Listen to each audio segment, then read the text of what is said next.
Now that we've learned the line and the circle command, let's go ahead and create a part using those, and we'll learn also how to dimension that part and put it all together. So to get started, let's just start a sketch. I'm going to choose the top plane.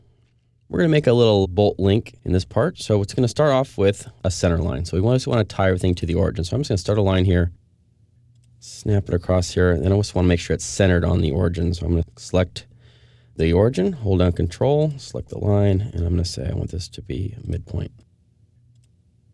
We'll grab the circle command, which we already learned, center point circle. I'm just going to snap to the end point here, click once, drag it out, click again. Same thing down here, click on the point, drag out, click again. Now these are not the exact same size, so let's go ahead and add a relationship, which we just learned about. So let's click on the top circle, hold down Control, select the other circle, and let's say these are equal. Now we're going to make the outside of the link. So that's going to be made up of 2 more circles and 2 lines. So I'm going to grab that circle again, click on the end point, drag it out, and do the same thing down here. Click on the center point, drag it out. Same thing, let's make these both equal. Now use a couple lines to connect these two together. I'm going to snap to that quadrant here, drag a line down here to the quadrant here, hit escape, ends that line segment, grab that line again, up here, grab that quadrant, drag down to here to this next quadrant, and end. Now we can get out of that line command by either hitting escape or double clicking. One thing we haven't covered yet, but we will in the next chapter, I'm going to give you a preview of, is the trim command. Now the trim command is just going to allow us to trim out these extra parts of the circle that we don't want. So I'm going to grab the trim, and I'm just going to trim out through these, through these, through these, and through those. So now we have what we call as the link. And notice I can drag this around to change size, move these in and out of here. Notice there's no dimensions though. So now we're going to learn about dimensioning a part. My hole to hole center here should be 4 inches. So I'm going to add the dimension. Click on the Smart Dimension tab. Come over here. Our cursor turns into a dimensioning icon. Now I can grab that line, drag it out, and click again where I want to place that dimension at. Click here. Notice it gives me the name of the dimension automatically and then the length. If I want to change that, I can change it here. Length. And notice now it says the length at sketch 1. Now I could make that anything I really wanted to and just keep something that's descriptive. Type in 4.0 here in this box. Click on a green check mark, says accepting that dimension.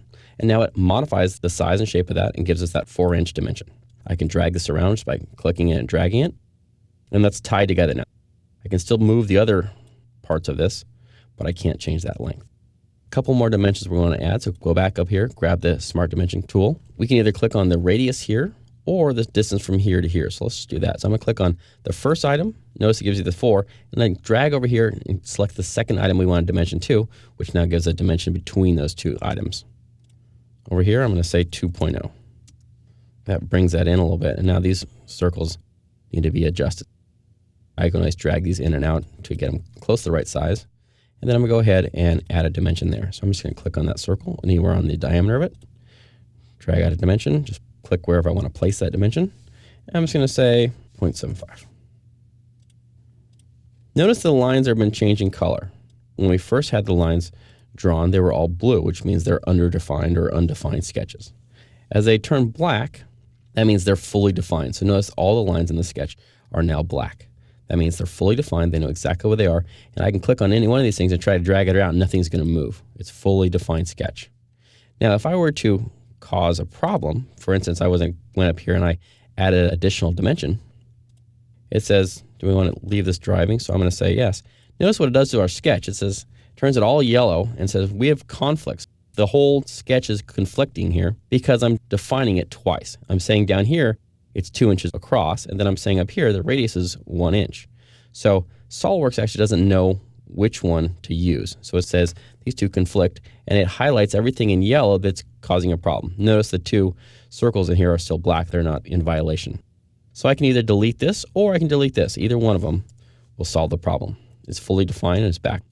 Now, if you do something that turns everything red, which is a major violation, means that not only is it a conflicting dimension, but it's also actually causing the sketch to fail.